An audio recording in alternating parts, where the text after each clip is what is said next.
नमस्कार दोस्तों, मैं हूं मनोज कुमार गुप्ता। आप देख रहे हैं मेरे चैनल को। इसका नाम है रेगुलर क्लासेस फॉर अकाउंट। सामने आपको दिख रही है इनकम टैक्स की बुक। ये वही बुक है जिसके लिए आप लोग कमेंट कर रहे थे कि असेसमेंट ईयर 2023-24 के लिए आप वीडियो बनाइए। तो मेरे पास एक स्टूडेंट आई है जिससे बुक ये प्रोवाइड हो पाई है मेरे पास। अब वीडियो कंटिन्यू नहीं आएंगी, थोड़ा सा गैप होके आएगा, लेकिन वीडियो आती रहेंगी। ठीक है, वन बाय वन। कि आप सोचें डेली आएंगे, डेली नहीं हो पाएगा, लेकिन हाँ कोशिश रहेगी कि वीडियो इतनी एक्स्ट्रा बना दो कि डेली डेली आपके पास आती रहे। तो फिलहाल मैं स्टार्ट करूँगा चैप्टर नंबर 1 से, जहाँ से आपको इंट्रोडक्शन, इम्पोर्टेंट डेफिनेशन समझा पाऊँ। और ये इनकम टैक्स का फर्स्ट चैप्टर इसलिए अच्छा है क्योंकि आप इनकम टैक्स अगर पढ़ना चाहते हैं, स्टार्ट करना चाहते हैं, तो कुछ बेसिक जो डेफिनेशन होती हैं वो आपको पता होनी चाहिए। और इसमें इनकम टैक्स की जो स्लैब हैं वो भी आपको पता होना चाहिए, आगे तक काम आएंगे आपके लिए। ठीक है, तो इसीलिए हम फर्स्ट चैप्टर से स्टार्ट कर रहे हैं। वरना आपने देखा होगा मेरी जो वीडियो है वहाँ पर starting income from house properties हो रहा है, क्योंकि मैंने बहुत पहले इसकी वीडियो बनाई थी। अब फिर से स्टार्ट कर रहे हैं आपके लिए। तो अगर आपके पास ये बुक नहीं है, ये बुक है साहित्य भवन पब्लिकेशन HC मेहरोत्रा की। अगर बुक नहीं है, बुक लेना चाहते हैं, तो डिस्क्रिप्शन में मैं इसका buying link, best buying link डाल दूंगा। वहाँ से क्लिक करके आप परचेज़ कर सकते हैं। अमेज़ॉन पे अवेलेबल है, तो जाके परचेज़ कीजिए और डिस्क्रिप्शन चेक कर लेना। ठीक है, वहाँ पे इसका लिंक मिल जाएगा, क्योंकि बुक सेम टू सेम रहेगी तो ज़्यादा अच्छे से पढ़ पाओगे आप। तो चलते हैं पहले चैप्टर की तरफ। Income tax introduction and important definition. थोड़ा इसके बारे में पढ़ते हैं, स्टैंड नीचे करते हैं, क्योंकि बुक आपके पास रहेगी तो आप अच्छे से आप समझ पाओगे। इंट्रोडक्शन में चलते हैं। इसमें लिखा है income tax is an important direct tax. It is a prominent and most significant source of revenue of the government. जिसको बताया गया है कि इनकम टैक्स गवर्नमेंट का एकमात्र अच्छा सोर्स माना जाता है जहाँ से वो पैसे कमा सकती है। गवर्नमेंट का सहारा क्या है? रेवेन्यू जनरेट करने का टैक्स है, जिसमें इनकम टैक्स ज़्यादा मिलता है। और आपका अब तो GST, CGST ये सब आने लगा है, गुड्स एंड सर्विस टैक्स। तो इन्हीं पे ही इनको रेवेन्यू मिलता है। वही पैसे हमारे यानी पब्लिक के ऊपर खर्च होते हैं बजट के तौर पे। The government needs money to maintain law and order in the country, safeguard and security of the country from foreign powers and promotes the welfare of the people. आगे लिखा है since our government is wedded to the socialistic pattern of society, it is the foremost duty of the government to bring out such welfare and development programs which will bridge the gap between the rich and poor। यानी ये gap जो है हमारे बीच में, यानी कि rich and poor, उसके में ब्रिज बनने का काम ही करते हैं। तो ये आप थोड़ा सा इसे पढ़ लेना। ठीक है, इसमें इंट्रोडक्शन मिल जाता है। Who is liable to pay income tax? Every person whose taxable income for the previous financial year exceed the minimum taxable limit, जो कि हमें आगे पता चलेगी मिलेगी, is liable to pay income tax during the current financial year on the income of the previous financial year is at the rate applicable during the current financial year। और इसमें हम थोड़ा पढ़ेंगे brief history of income tax. कब से ये लागू होना स्टार्ट हुआ, यानी कहाँ से क्या क्या चीज़ में ये लिखा। In India this tax was introduce for the first time in 1860 by sir James William in order to meet the losses sustained by the government on account of the military mutiny of 1857। तो उसमें जो भी इनका नुकसान हुआ था उसको भरपाई करने के लिए, लॉसेस को कवर करने के लिए इनकम टैक्स लागू हुआ। और वहाँ से ये बदलते बदलते रूप में ये 19 जो एक्ट बना हमारा 1961 में, और जिसकी स्टार्टिंग हुई है, जो अफेक्ट हुआ विद इफेक्ट फ्रॉम 1 अप्रैल 1962 से लागू हुआ है पूरे इंडिया में। तो आप इसको आप हिस्ट्री वगैरह आराम से पढ़ सकते हैं। देखो, मैं अगर यहाँ पे पढ़ाने बैठूँगा तो बहुत ज़्यादा टाइम खर्च हो जाएगा वीडियो का।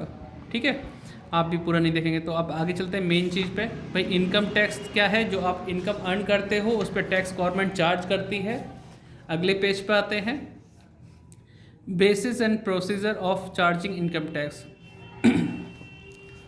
आप इसके देख सकते हैं, इसमें लिखा हुआ the following basis of principal, आपको दिख रहा है नहीं दिख रहा, दिख रहा होगा। The following basis principle of basic principle are the basis of charging income tax. Income tax is an annual charge of income, साल में चार्ज होने वाला टैक्स है ये।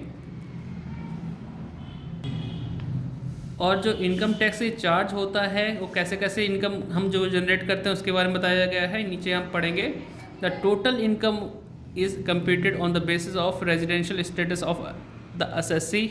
The income is classified into following 5 head.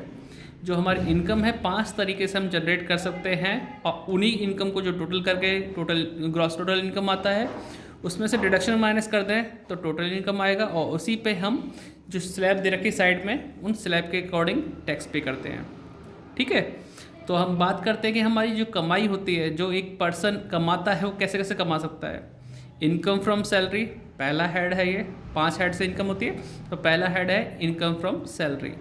अगर आप किसी के पास काम कर रहे हो, जॉब कर रहे हो, वो आपको सैलरी दे रहा है, तो वो इनकम आपकी कौन सी है, इनकम फ्रॉम सैलरी के अंदर आएगी। अगर आपके पास कोई हाउस प्रॉपर्टी है जिसमें आप रह रहे हो, उससे तो आपको कोई इनकम नहीं हो रही, लेकिन आपने उस हाउस प्रॉपर्टी को किसी को किराए पे दे रखा है, तो वो जो रेंट मिलेगा वो इनकम फ्रॉम हाउस प्रॉपर्टी के अंदर आपकी इनकम मानी जाएगी। Profit and gain of business और प्रोफेशन, अगर आप कोई बिजनेस करते हो तो उससे जो प्रॉफिट होता है वो आपके इस हेडिंग के अंदर आएगा, या फिर आप कोई प्रोफेशन में इन्वॉल्व हो उससे जो गेन होगा वो आपका इसी में आएगा। ठीक है, कैपिटल गेन क्या होता है, अगर कोई प्रॉपर्टी आपने ले रखी सालों पहले खरीदी है और आज उसे बेचते हो, बेचने पर जो गेन होता है, फ़ायदा होता है, वो कैपिटल गेन के अंदर आता है, और इसके बारे में चैप्टर प्रॉपर मिलेगा, आगे बताएंगे आपको। ठीक है, और इनकम फ्रॉम अदर सोर्सेज का मतलब है आपको इन 4 हेड से छोड़कर कहीं भी आपको इनकम होती है किसी भी चीज़ में, इनके 4 के अलावा, तो वो इनकम फ्रॉम अदर सोर्सेज में काउंट होगी। ठीक है, तो जैसे टोटल कर देंगे, आजकल बुलेट के पटाखे बहुत चला रहे हैं लोग, तो इन सभी हेड को हम टोटल करेंगे तो टोटल ग्रॉस टोटल इनकम आएगा, उसमें से हम जो डिडक्शन देंगे वो आपका 80C से 80U तक के बीच में आने वाली चीज़ें हैं। आप आराम से पढ़ना। देखो, ये सिर्फ इंट्रोडक्शन वीडियो है जिसमें आप सीख सकते हैं कि हाँ इनकम कैसे कैसे जनरेट होती है, कहाँ कहाँ से आती है, फिर उसे टोटल करते हैं, कौन कौन सी हेड होते हैं, वो सब बताऊँगा, तो हल्का फुल्का मतलब है ना, क्योंकि ये वीडियो ज़्यादा बड़ी नहीं होने वाली, कोशिश करूँ छोटी ही रहे। बाकी स्टार्टिंग मैंने कर दी है, वीडियो आएंगी धीरे धीरे। और इधर बात करी जाए characteristics of income tax. Direct tax है, सेंट्रल टैक्स है, ये आप थोड़ा सा पढ़ना इसमें आराम से। टैक्स एग्जेम्प्टेड लिमिट, इंडिविजुअल के लिए जो 60 से ऊपर हैं, 80 से छोटे हैं, मतलब उनके लिए 3 लाख की लिमिट है। Individual super senior citizen 5 lakh की लिमिट है उनके लिए, 80 से जो ऊपर होते हैं। और other individual HUF association of person body of individual 2.5 lakh की लिमिट है। फर्म कंपनी कोई नहीं, तो फर्म कंपनी लोकल बॉडी इनके लिए नील है। और आपको ये आप पढ़ लेना। सरचार्ज की बात की जाए, सरचार्ज कब लगता है, कैसे लगता है। Surcharge is imposed on the amount of income tax. Surcharge rate are as follows for the assessment year 23-24 के लिए जो दे रखे हैं। इंडिविजुअल के लिए, HUF के लिए, EOP BOI के लिए 10% if the total income exceed 50 lakh. 50 lakh से इनकम अगर आपकी ज़्यादा है और 1 करोड़ से कम है तो उस केस में 10%। 15% कब होगा, जब 1 करोड़ से ज़्यादा हो, 2 करोड़ से कम हो। 25% कब लगेगा सरचार्ज, जब आपका 2 करोड़ से ज़्यादा हो, 5 करोड़ से कम हो। 37% कब, जब 5 करोड़ से ज़्यादा हो। ये इन सब के लिए था। फर्म के लिए 12% है, इनकम अगर 1 करोड़ से ज़्यादा होती तो। डोमेस्टिक कंपनी के लिए आप पढ़ लेना यहाँ पे, ठीक है। हेल्थ एंड एजुकेशन सेस जो आपका 4% लगता है आपका। अब थोड़ा सा आगे बढ़ते हैं, टैक्स रेट पाते हैं, है ना। ये जो हमारी इस वीडियो की जान है। Rate of tax for the assessment year 23-24 की बात करें तो आपको ये दे रखा है लाइन, जनरल रेट्स हैं। इसके अंदर आपका शॉर्ट टर्म कैपिटल गेन जो कि स्पेसिफाइड इन सेक्शन 111A के अकॉर्डिंग, और long term capital gain winning from lottery, crossword puzzles, races, ETC, इन सबको अलग कर रखा है। ठीक है, इनके अलावा जो इनकम है वो इसमें काउंट होगी इसके हिसाब से। Individual senior citizen resident in India who is the age of 60 year और more but less than 80 years at any time during the previous year. तो जो 60 साल से ज़्यादा है, 80 साल से कम है, उनके लिए टैक्स लिमिट क्या है? पहले 3 लाख, ऑन 3 लाख पे आपका नील, नेक्स्ट 2 लाख पर 5%, नेक्स्ट 5 लाख पे 20% और बैलेंस पे 30% ये टैक्स चार्ज होगा। इंडिविजुअल सुपर सीनियर सिटीजन की बात की जाए तो उस केस में क्या है, यहाँ पे जो 80 साल से ऊपर होते हैं 5 लाख, यानी पहले 5 लाख की इनकम पे कोई टैक्स नहीं, नेक्स्ट 5 लाख पे 20%, बैलेंस पे 30%। ये ओल्ड टैक्स रेजीम है, ठीक है, उसके हिसाब से चल रहा है। पलटू पेज। अब आती है बात इंडिविजुअल की। Other individual HUF, EOP, POI के लिए ऑन 2.5 लाख, जो पहले 2.5 लाख होंगे उन पे नील, नेक्स्ट 2.5 लाख पे 5% और नेक्स्ट 5 लाख पे 20%, बैलेंस पे 30%। ठीक है, यही इसके हिसाब से पढ़ेंगे हम। लेकिन बात आती है new tax regime, income tax slab under new tax regime for individual HUF for financial year 2022-23, assessment year 23-24। यानी असेसमेंट ईयर जो हमारा लगेगा वो है 23-24, उससे पहले वाला जो साल होता है फाइनेंशियल ईयर, जिसे प्रीवियस ईयर भी बोलते हैं हम। ठीक है, उसके लिए टैक्स रिजीम। अब न्यू टैक्स रिजीम बोल दे कोई या फिर सेक्शन बोल दे सेक्शन 115 BAC। अगर तो मैं बता रहा था कि ये वाले जो है सेक्शन ये याद रखना न्यू टैक्स रिजीम के लिए। अब वो देखना पड़ेगा कि ऑप्ट किया है या नहीं किया। अप टू 2.5 लाख तक नील, नेक्स्ट जो बोल रखा है इसमें 2.5 लाख 1 रुपये से लेकर 5 लाख तक 5%, फिर 5 लाख से लेकर 7.5 लाख 10%, मतलब अगले 2.5 लाख का गैप दे रखा है और 5% बढ़ा रखा है। इस हिसाब से आप इसे याद कर सकते हैं। 15 लाख के बाद यानी 25% के बाद 15 लाख से ऊपर जो होगा उस पर 30% है। Individual HUF exercising option under section 115 BAC are not eligible, are not liable to pay alternate maximum minimum tax amount. ठीक है, AMT मतलब अल्टरनेट मिनिमम टैक्स।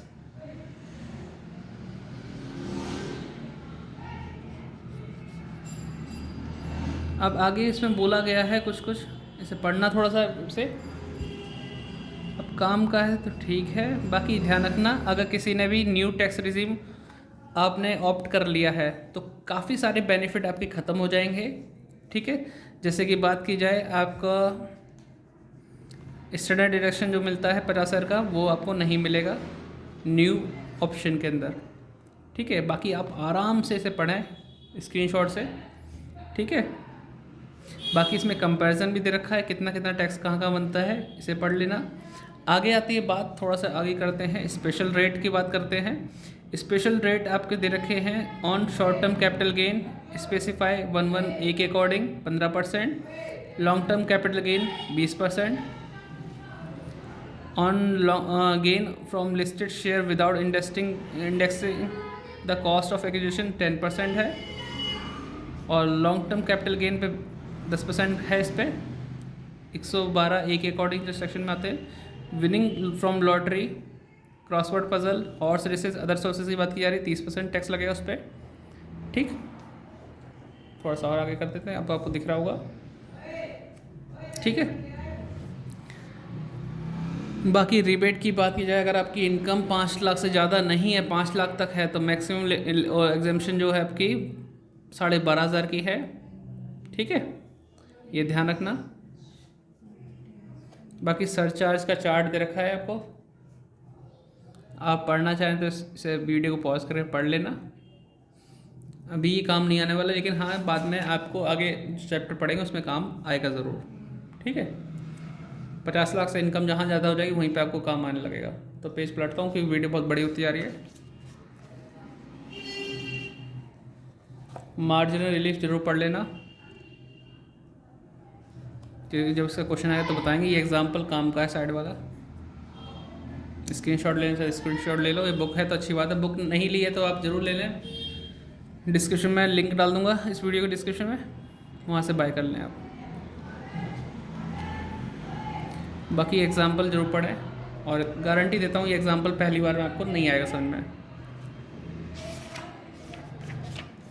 क्योंकि हार्ड है, क्योंकि मार्जिन रिलीफ निकालना थोड़ा सा हार्ड रहता है।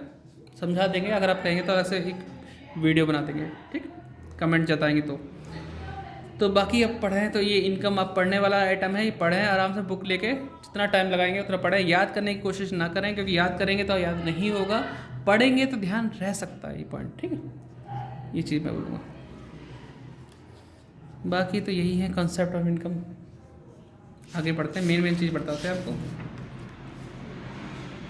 अब आता है gross total income. Gross total income कैसे होता है? जब इन सभी हेड को 5 के 5 हेड को आप टोटल कर देंगे, ग्रॉस टोटल इनकम आ जाएगा। उसमें से डिडक्शन आप माइनस करेंगे 80C से लेकर 80U तक के, तो जो बचेगा उसे टोटल इनकम बोलेंगे। बाकी ये डिफरेंस आपका जरूर याद कर लेना, 3 नंबर में क्वेश्चन जरूर आता है इसका। बाकी देखते हैं ये कैजुअल इनकम क्या होती है, ये मेन चीज़ 3 नंबर में पूछ लेते हैं ये लोग। इनका सेमेस्टर वाला पढ़ाई कर रहे हैं तो ज़रूर ध्यान रखना कैजुअल इनकम पे, ठीक है। Any receipt which is of a casual or non-recurring nature is a casual income. In other words, casual income is that income the receipt of which is accidental and without any stipulation. It is in nature of an unexpected windfall. मतलब जो अचानक से income आपको मिल जाए, जिसके बारे में आप पहले से तैयार नहीं थे, सोचा नहीं था, तो वो आपकी कैजुअल इनकम कहलाएगी, ठीक है। बाकी ये पॉइंट पढ़ लेना, क्योंकि वीडियो छोटा रखना है। आगे अगर बताना चाहो तो मेन चीज़ क्या है, डीम्ड एसएससी जो आप यहाँ देख रहे हैं ना, क्योंकि पूरा फ्रेम इसमें आ नहीं पा रहा है बुक का। अगर मैं थोड़ा सा और ऊंचा करूँ स्टैंड तो आपको छोटा दिखाई देने लगेगा। अब सही। डीम्ड एसएससी, डीम्ड एसएससी कौन होता है? डीम्ड एसएससी के लिए लिखा गया a person who is deemed to be an assessee for some other person is called deemed assessee. For example, after the death of a person, his legal representative will be treated as an assessee for that income of the deceased on which tax has not been paid by the deceased before death. मतलब एक ऐसा इंसान जिसकी death हो चुकी है और उसका लीगल रिप्रेजेंटेटिव जो होगा वो असेसी माना जाएगा, और उस टैक्स के लिए जो डिसीज को पे करना चाहिए था उसने पे नहीं किया है, तो उसको पे करना पड़ेगा जो उसका लीगल रिप्रेजेंटेटिव होगा। इस कारण वो क्या बन गया, डीम्ड असेसी। ऐसे ही एक और होता है assessee and default. Assessee and default क्या कहता है भाई, किसी ने कहा कि भाई आप इसकी जो पेमेंट कर रहे हैं किसी पर्सन को, तो उसमें से कुछ टैक्स पे करना है गवर्नमेंट को, तब पेमेंट करना। लेकिन अगर वो इंसान भूल जाता है तो वो क्या बन जाता है, असेसी बन जाता है। असेसी एंड डिफ़ॉल्ट उसे कहते हैं, तो ऐसे पढ़ लेना। When a person is responsible for doing any work under the act and he fails to do it, he is called an assessee in default. उसे क्या बोलेंगे, assessee in default. For example, if a person while making any payment to another person is liable to deduct income tax thereon at source, does not deduct income tax therefrom, or having deducted does not deposit it in the government treasury, he will be treated as an assessee in default for that income tax. वो क्या कहलाएगा, assessee in default कहलाएगा। Assessment year क्या होता है? Assessment year के बारे में बोला गया है कि ये 12 महीने का होता है, अप्रैल से स्टार्ट होता है, मार्च में ख़त्म होता है। And SSC is liable to pay tax on the income of the previous year during the following financial year. मतलब पिछले साल जो कमाई गई इनकम है, फाइनेंशियल ईयर में जो कमाया हुआ है, उस पर टैक्स देता है वो असेसमेंट ईयर के अंदर। बाकी लायबल टू टैक्स पढ़ लेना, पर्सन वाले पॉइंट भी आराम से पढ़ना, ठीक है। वैसे ही 19 मिनट की वीडियो बन चुकी है और पता नहीं पूरी देखें ना देखें। बाकी कोशिश रहेगी हम वीडियो बनाएंगे, लेकिन आप ये ना सोचें डेली वीडियो आएंगी। कोशिश मैं पूरी करूँगा। जैसे बच्चा क्वेश्चन करके कोई ले आया अपने आप से, तो वो क्वेश्चन के लिए मैं बुक रख लूँगा, फिर मैं अलग से वीडियो बना लूँगा, अलग से अपलोड कर दूँगा। लेकिन अगर मैं सिखा रहा हूँ तो उसमें हैंड टू हैंड वीडियो बना के बता दूँगा कि हाँ कैसे क्वेश्चन कैसे होता है। प्रीवियस ईयर के बारे में पढ़ लेना। प्रीवियस ईयर वही होता है जो असेसमेंट ईयर से पहले वाला होता है। बाकी इसमें कुछ खास नहीं है।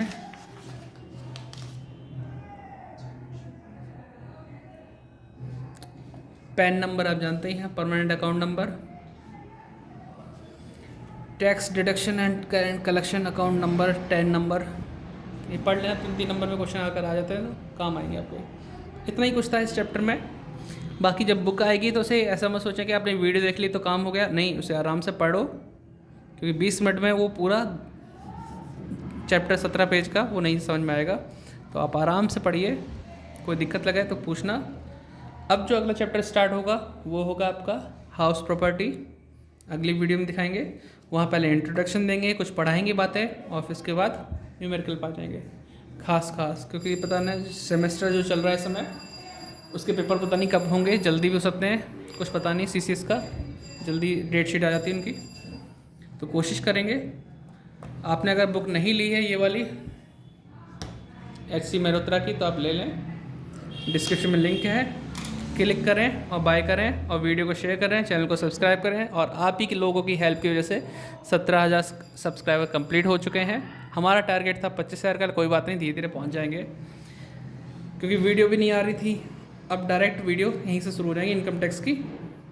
ठीक है, जो बच्चे हैप्पी हैं वो कमेंट करके बताएं। मिलते हैं नेक्स्ट वीडियो में, बाय बाय।